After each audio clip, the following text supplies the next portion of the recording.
Bom, boa tarde a todos. Encerramos agora uma sessão importante do Senado Federal, em que apreciamos, deliberamos, votamos e aprovamos a proposta de emenda à Constituição número 186 de 2019, que é a PEC emergencial, que estabeleceu o protocolo fiscal necessário para a implantação do auxílio emergencial no Brasil. Foi uma votação de 2 turnos, aprovamos o primeiro turno ontem, o segundo turno hoje, foram rejeitados os destaques, manteve-se, portanto, o parecer do relator Márcio Bittar, a quem parabenizo pela condução do trabalho, pela capacidade de diálogo e de negociação política, contemporizando as diversas frentes de interesse em relação a essa PEC emergencial. O fato é que aquilo que nós nos comprometemos, desde o início da nossa gestão como presidente do Senado, de pautar a PEC emergencial e aprová-la como uma condição de um protocolo fiscal necessário para o auxílio emergencial, foi cumprida pelo Senado. Agora a PEC se dirige à Câmara dos Deputados para a sua apreciação.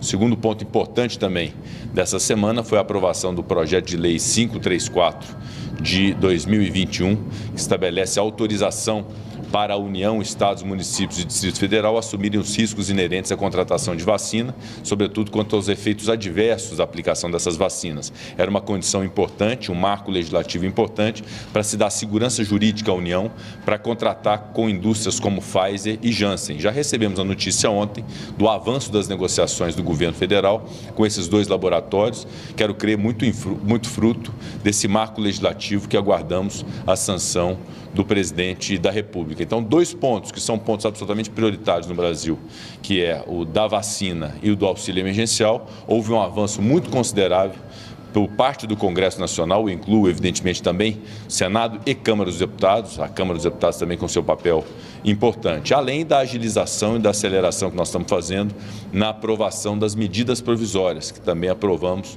na data de ontem, chegou da Câmara dos Deputados e imediatamente pautamos a medida provisória 1004, também referente ao enfrentamento da vacina. Hoje à tarde, às 16 horas, nós receberemos a visita de autoridades, inclusive do diretor da Anvisa, para que possa dar o depoimento a respeito do andamento dos processos de autorização e registro das vacinas no Brasil. Um requerimento da senadora Rose de Freitas, já aprovado no plenário, e que nós vamos cumprir também nessa audiência de 16 horas do Senado Federal.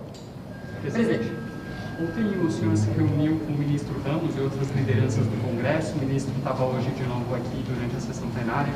Há uma sinalização do governo aprovada no Senado de quando o auxílio emergencial vai vir para o Congresso? Ainda não há essa definição.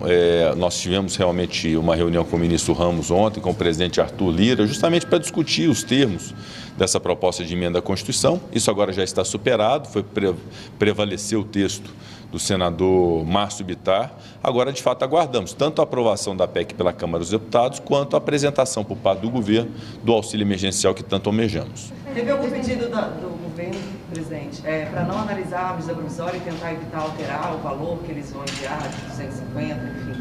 Teve algum pedido? Não houve nenhum pedido nesse sentido. O presidente da Câmara sinalizou, presidente, quando vai voltar lá? Já tem conversões com vocês, vai ser amanhã, semana que vem? O presidente Arthur Lira tem imprimido muita velocidade nessas questões relativamente ao enfrentamento da pandemia. O presidente Arthur Lira tem esse compromisso, inclusive revelou isso com a aprovação muito rápida do projeto de lei 534 de 2021. Então, agradeço à Câmara dos Deputados, o presidente Arthur Lira, o relator, o deputado Igor Timo, pela aprovação do projeto. E agora a PEC emergencial, também o presidente Arthur Lira participou, inclusive, desse processo todo aqui no Senado, de construção e de amadurecimento do seu texto, e certamente é uma providência prioritária da Câmara dos Deputados. Foi comentado, presidente, como os milhares de pessoas vão ser beneficiadas por essa nova leva, e se tem a possibilidade, dentro desse limite de 44 milhões, aumentar um pouquinho esse valor de 250? Essa é uma definição que precisa ser feita. Houve, então, um limite de até 44 bilhões de reais para esta finalidade do auxílio emergencial, e agora é de se conceber quanto mais pessoas podem ser alcançadas por isso.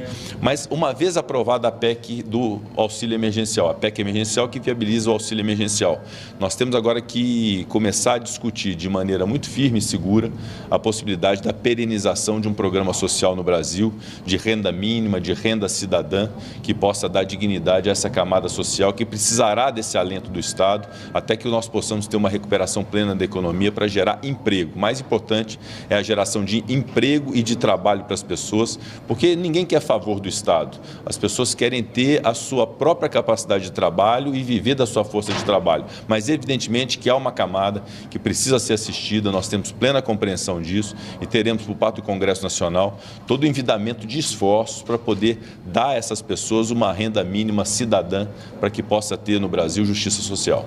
A gente não sabe ainda se pode aumentar um pouquinho esse valor.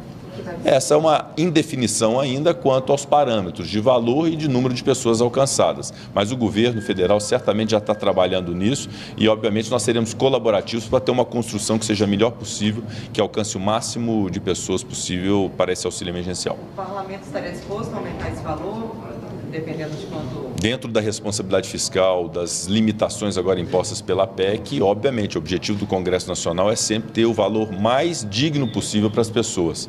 Nós, no ano passado, aprovamos um valor de R$600, depois foi continuado com R$300, em razão do momento de ápice da pandemia. Vivemos ainda um momento de ápice da pandemia. Obviamente que nosso desejo era poder assistir o maior número de pessoas com o maior valor possível, mas nós temos as limitações fiscais, temos que encarar essas limitações fiscais e vamos buscar fazer algo muito equilibrado para assistir o maior número de pessoas possível no Brasil. Muito obrigado.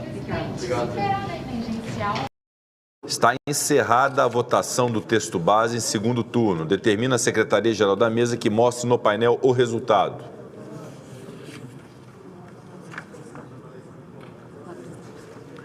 Votaram sim 62 senadores, não 14, quórum de 77. Está aprovado o texto base em segundo turno.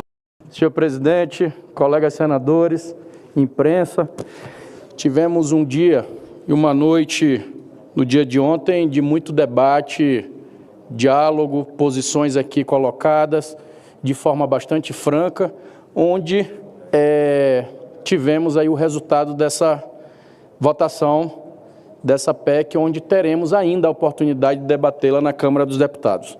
É necessário, e eu disse aqui, vou repetir, que mais do que nunca nós possamos compreender e unir forças para enfrentar o que é importante para o país nesse momento. Nós precisamos fazer com que, no momento de angústia da população, o benefício chegue. O auxílio emergencial, ele já era para estar acontecendo no país, independente de votação de PEC.